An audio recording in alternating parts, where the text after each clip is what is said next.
Chapter 2. I'm Eric Cargill. And I'm Rachel Elnar, and this is Cheers and Tears. Design leadership tales retold.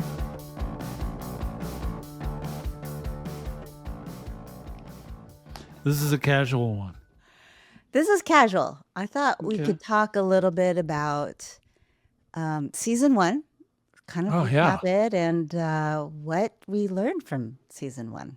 So I took a look at all the transcripts for the 15 episodes and put together, with the help of ChatGPT, really take a look at what were the interesting patterns and some of the lessons that we learned.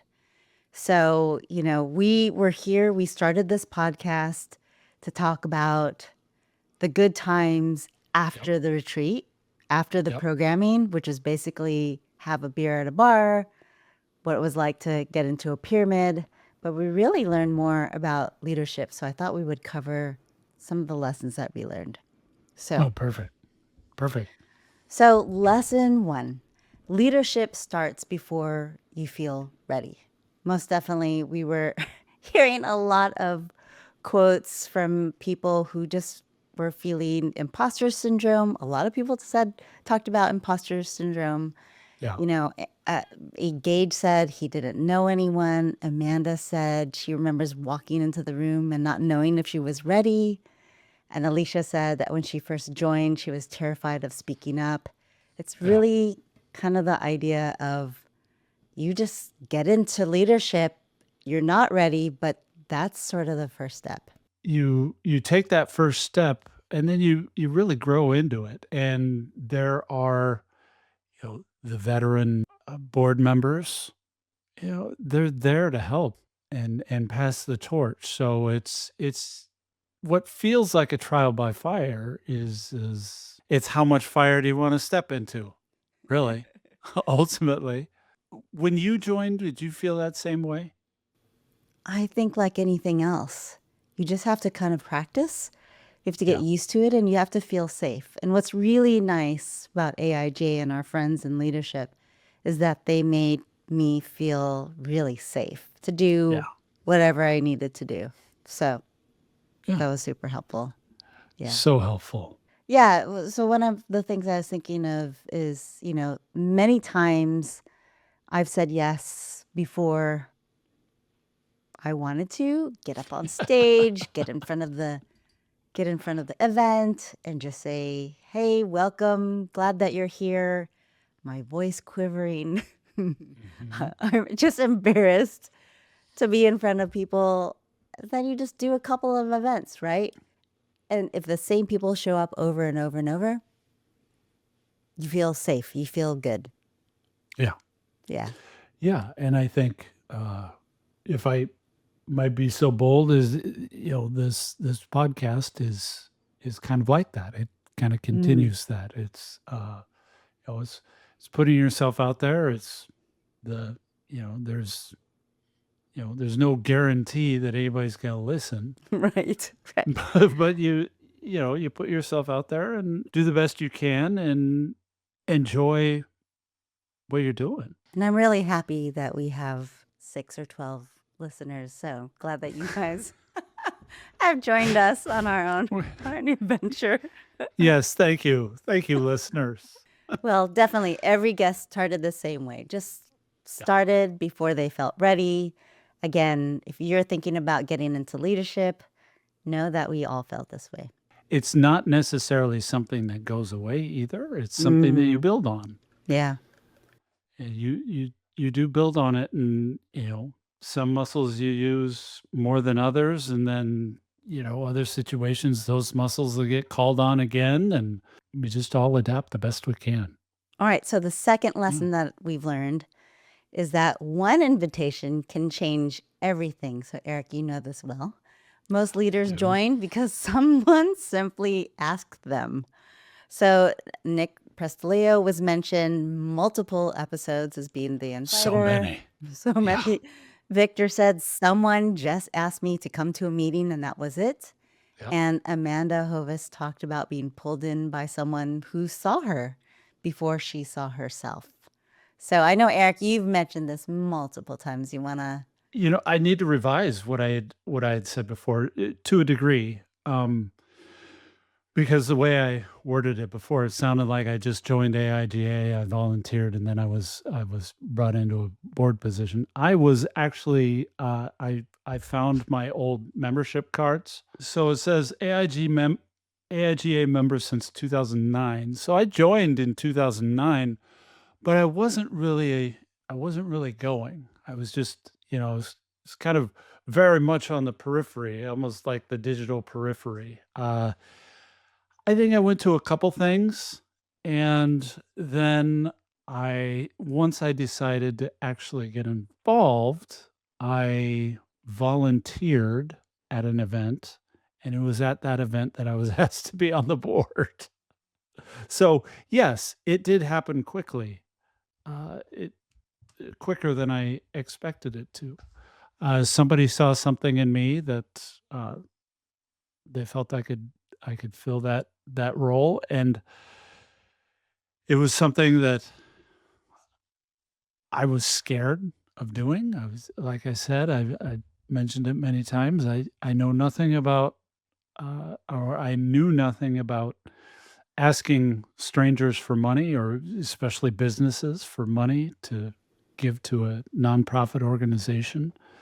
But there was some, there was some experience from some of the people in place that helped, and that speaks to what we were talking about before. So yeah, it was a it was a quick indoctrination for sure. Same thing happened to me. I joined in 2003, 2004 as a student, mainly just to go to conferences. But I would go to some events and I was seeing what was happening in AIJ LA and watching their events. And then I complained, much like Brian Singer. I just said, you know what?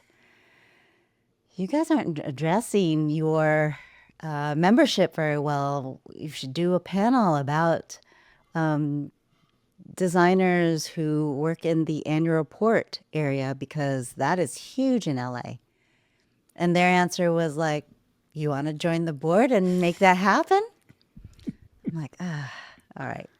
And so I got pulled in right away to be a PR chair in 2006, 2007. And then I was a lifer from then. So, yes, they just kind of pull you back in. And even if you want to get out, right? Like Frances mentioned, she kind of pulls away, or Ashley pulls away, but you get kind of sucked back in. So, You do. I mean, even with you know big health events, you get pulled away. You get pulled right back in. yeah. I never expected to get pulled back in, but here we are. All right. The third lesson is that retreats aren't just events, they are origin stories. So, retreats definitely showed up in every episode because that's what we talk about, leadership retreats. And Mhm. that was kind of the moment that people really felt like they belonged. So, Grand Rapids was number one about how many it was mentioned. Paul said there was something in the water in Grand Rapids, something very special was happening over there. Victor says it was really fun. And I remember in Grand Rapids meeting a lot of really, really cool people, especially you, Eric. So Grand Rapids was up there. Miami, we were talking about sitting on beds, be it in hot tubs or bathtubs. And of course, Denver, the year that marijuana was legalized was the year that we had our leadership retreat in Denver. So good timing.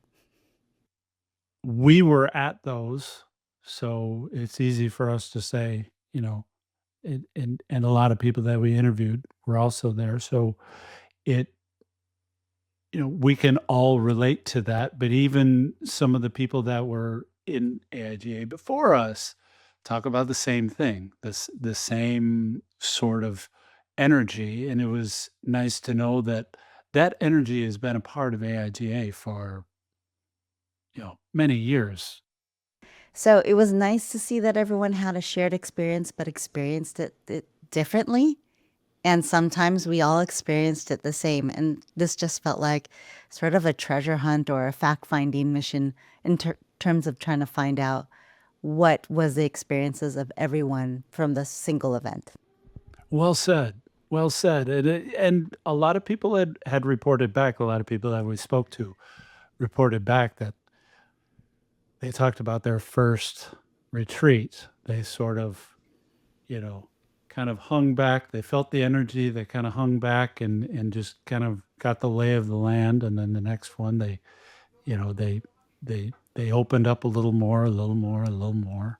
And then before you know it, they're leading a breakout session or they're up on stage as IPCC or yeah, definitely this community sucks you in. It's quite crazy that the retreat is the one place that everybody connects. And another thing is because of the retreat, almost everyone said, I now have 250, 300 couches that I could just sleep on, I could connect with, have a dinner, drop in on anybody now that I have this network across the nation. That was the same. Everyone said that. It's not like we got to know all 250 people in 3 or 4 days' time, but just simply being there and having that connection, throughout and feel comfortable calling on those people. Hey, I'm in town.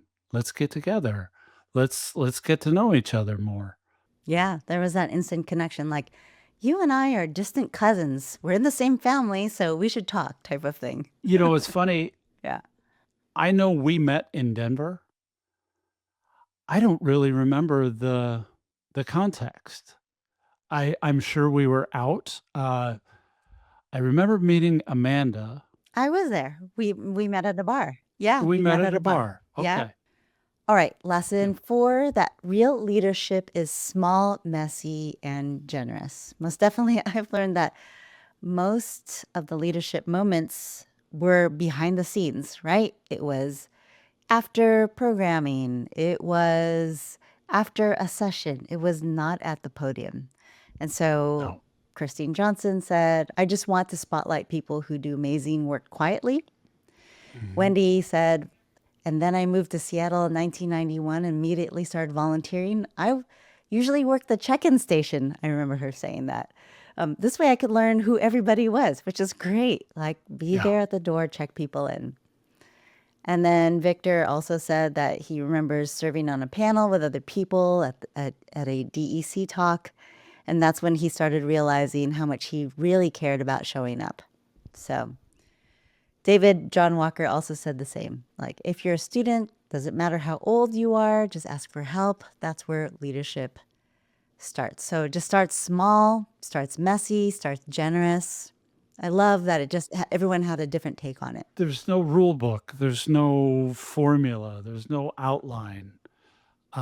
It's just kind of, it's really ultimately, understanding how you work yourself and finding that place within the community that is very open to, hey, you got something to add, you got something to say, you got something to bring in, a skill or like you said in your case, hey, we're not highlighting this. Let's do that. Yeah, I love that, Eric. I mean, basically, that just says how inclusive this group is, right? Leadership isn't walking in with a suit and a briefcase and telling people your vision. It's basically you be who you are, you show up who you are, however you are, and that's how you get started. That's true creative leadership. So Yeah. I love that. Yeah, and it's not lobsters in a bucket trying to, whoever gets to the top has the best idea. It's kind of, yeah, like you said, it's free for all, it's small, it's messy, but it's generous. Generous, I think, being the operative word. It's yeah, come on. Right. Come on in. Always giving and always inviting people in for sure. Although I do like the idea of lobsters in a bucket. That just sounds delicious to me right now.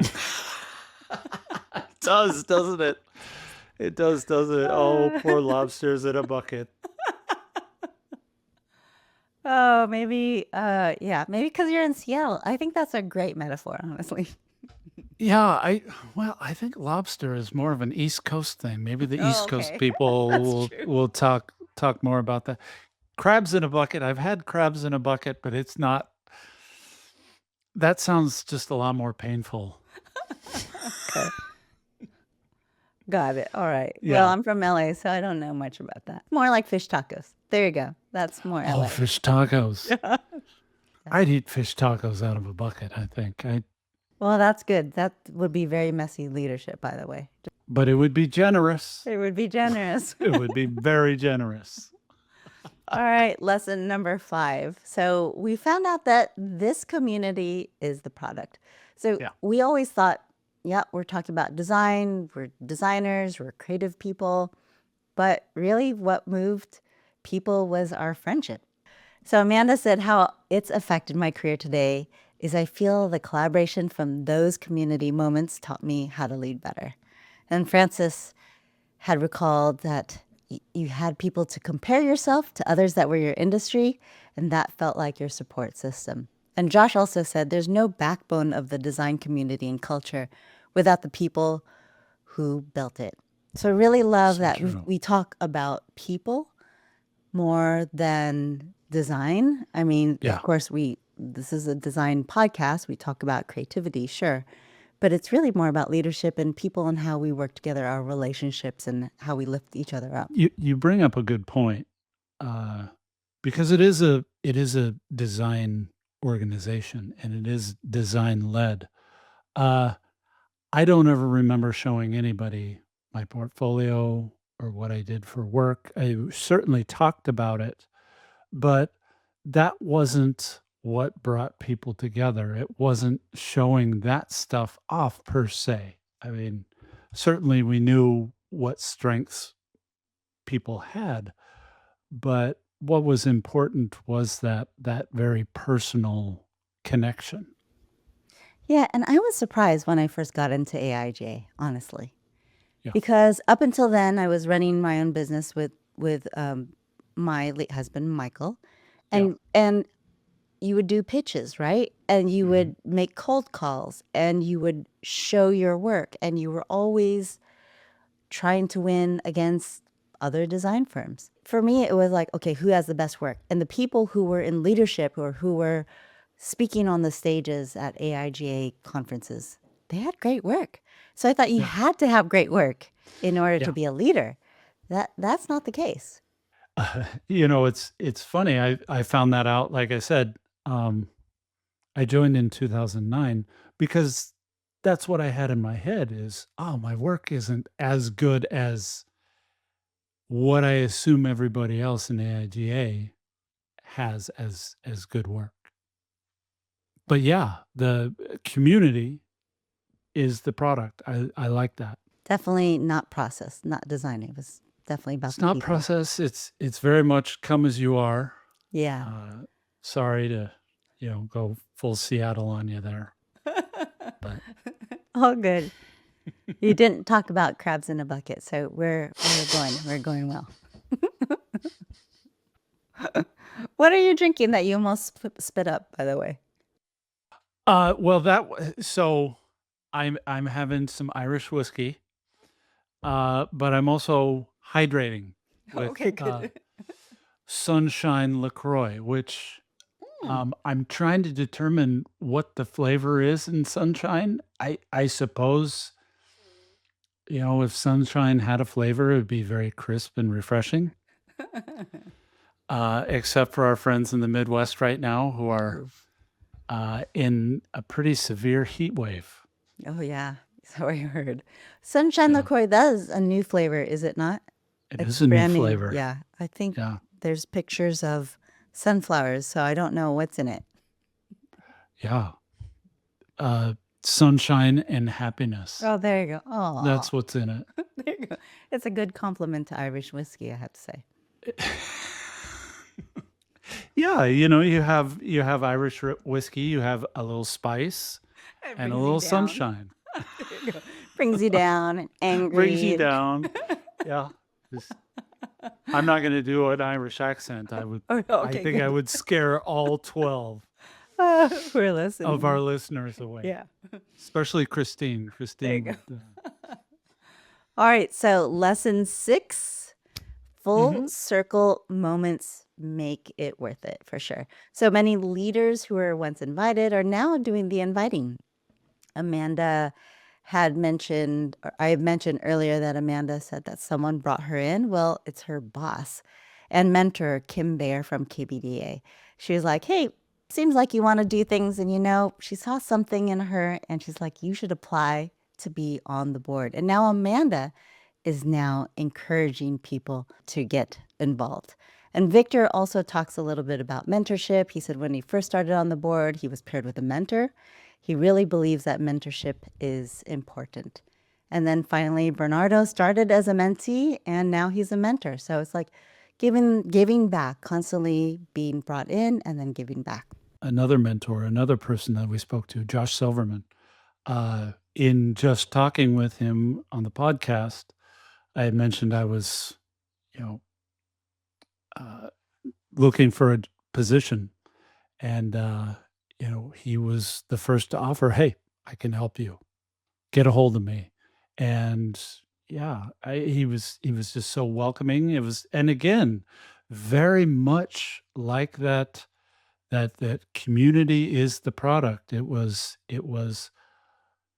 hey, let's bring you in, let's build you up, and put you back out into the world. That's the loop, right? You That is. learn and you let people you bring other people in and you give back, which is lovely. What are moments in your career, or even, uh, either lately or in the past, where you have brought that same full circle moment to maybe a designer or designers that have you had moments like that? The easiest way for me to give back is portfolio reviews. Mm, So, mm. senior classes, they're about to graduate and come into the unfortunate job market. Oh, But, they are at a disadvantage if they don't get real feedback before they show their work yeah. to creative directors, hiring managers, and whatnot. So not necessarily in a leadership position, but just sort of giving them a helping hand and giving them a point of view and how they can communicate, and maybe take leadership of the interview, actually, and not to be so passive and think about as solving problems and solving problems for other people and helping Mm, people. That's the easiest way for me to give back. Of yeah. course, there's other things like mentorship programs, which I love. I know that AIG New York is doing both an executive mentorship program and a regular mentorship program. A lot of the chapters are doing mentorship programs, and I was involved with one in AIJ Los Angeles as well, which I've met lots of friends who I've mentored, and have gotten mentorship from many too. So I do love giving back. Wow. Well, they're lucky to have you, Rachel, for sure. Well, one day I will give some sort of advice on how to launch a podcast because I'm still figuring this out. Well, and that again, it's messy. It's messy. It's small. It feels like crabs in a bucket. Smith feels like crabs in a bucket. Yeah, that whole DIY aspect to things, it feels like that whole DIY aspect is a lot easier to do now. Hmm. Uh, you know, we all have access to the technology, and really it's time and commitment at this point. Yeah, right. And there's refining. I mean, I myself, even after all the podcasts that we've done, I know that I can improve. I know I could be a better interviewer. I know I could be a better listener at times. And those are lessons that I take away each time. Each Mm. time. I think I was listening to, I think it was a podcast or something that Debbie Millman was talking about. She was talking about her Matters podcast and how she was saying that the first couple years or first couple seasons are, in her mind, unlistenable. But she, over time and repetition built up those muscles and you know, design matters is huge. Oh, yeah. Yeah. I hear that a lot. Listening to podcasters and to hosts of shows, they say, "Oh, check out my YouTube channel from Yeah. 20 years ago." You will laugh at the very first one, right? Because they were just terrible. So everyone starts somewhere. And that just tells me that the season one probably was the worst season we've ever done because it was the first time we started.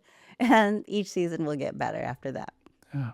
Yeah, as a musician, to say, like, I cannot listen to anything that I did in the first 5 years as a musician. I think, real quick story, even back then, we recorded our first album and it took forever. This is, back when we didn't really have access to technology and you had to go into a studio. I'm dating myself now, but we finally finished the album. And then the guitar player and I was a vocalist at the time. The guitar player and I listened to the tape, the hour drive back to our hometown. And as soon as we got there, I opened the barbecue grill and poured lighter fluid on it and lit it on fire. Eric. Oh my God. I didn't want it to be out there. Yeah. I Wow. didn't want it to be out there. However, without that experience, I needed that experience to Right. know, number one, where I was, and we needed that experience to know where we were as a band. Incidentally, somebody else had a recording, and so there is a recording floating around there. I don't have one. But I wouldn't listen to it if I could. But that's just what I'm saying is, you know, I wouldn't be where I am today without it. So it is one of those necessary stepping stones. So I respect it for that, but that doesn't mean I have to listen to it. Yeah, no, I hear that a lot, especially when you're leading a team. Mhm. You want to make sure people have safe spaces to fail.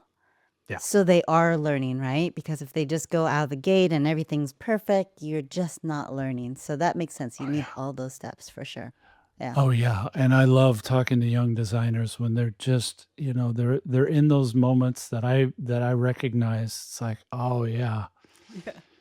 You know, let this stick with you. Don't try and run from it. Yeah.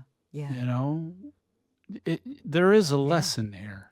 So, speaking of lessons, those are our 6 lessons that we learned for sure. Lesson 1, that leadership starts before you feel ready. Lesson 2, one invitation can change everything. Lesson 3, retreats aren't just events, they are origin stories. Lesson 4, real leadership is small, messy, and generous. Lesson 5, this community is the product. And lesson 6, full circle moments make it worth it. So, I love that we spent so much time documenting these stories and recording leadership stories. But lovely to learn from everybody who we've spoken to.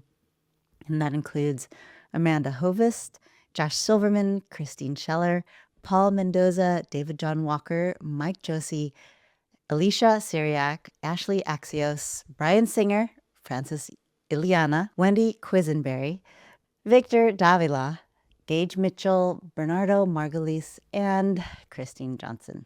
So, yeah, it was a great season, and I'm glad that we did it. I can't believe in November that we would be here, but we made it. And I got to say, I know I've said it many, many times off the air, but I got to say it, I got to commit it to recording. Thank you for asking me. Aw. It's meant a lot to me. It's meant a lot to me to be plugged back into the community. It goes right back to all the things that you were talking about, every single one of those 6 points.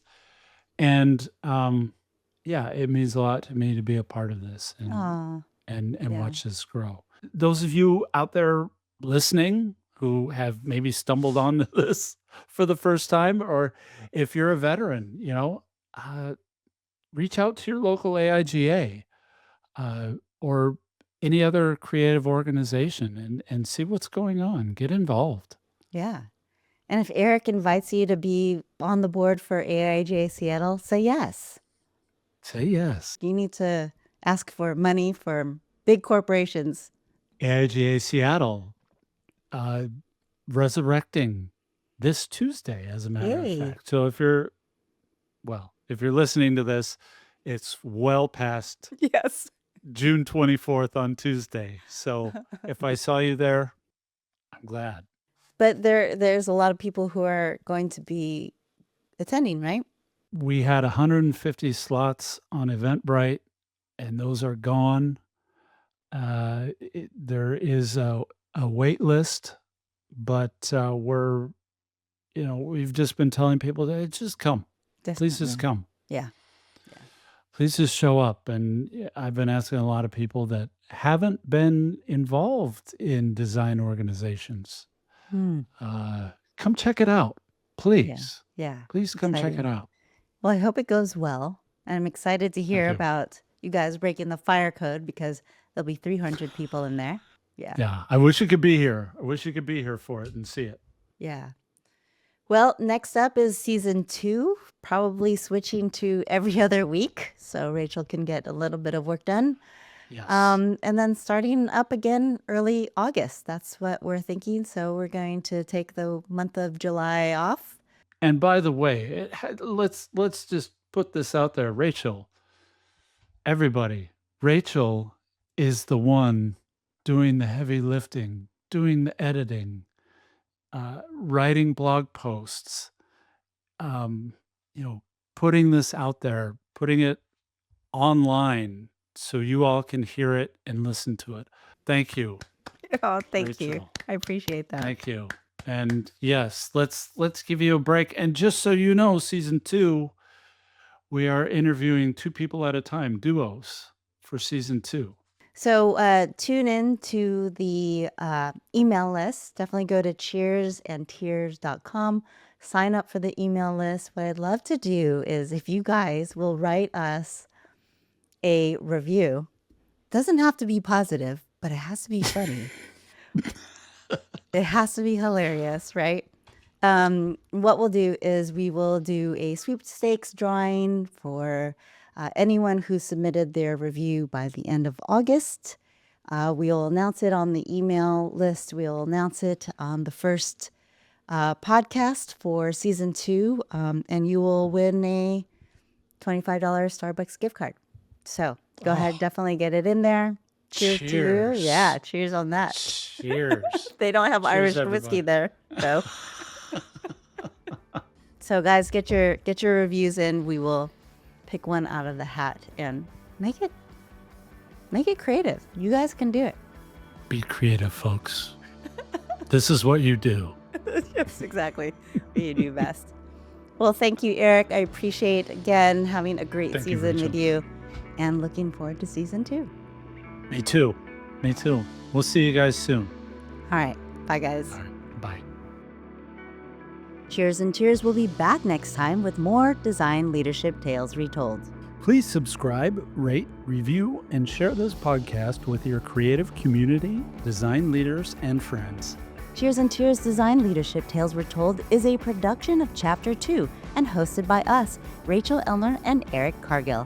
This episode was produced and edited by Rachel Elnar. Podcast graphics by Eric Cargill. Animation by Verso Design and Megatow Design. The theme music track is Loose Ends by Silver Ships Plastic Oceans. Follow Cheers and Tears on Apple, Spotify, or YouTube podcasts, or wherever you get your audio and video podcasts. Subscribe to our email list at cheersandtears.com so you don't miss an episode.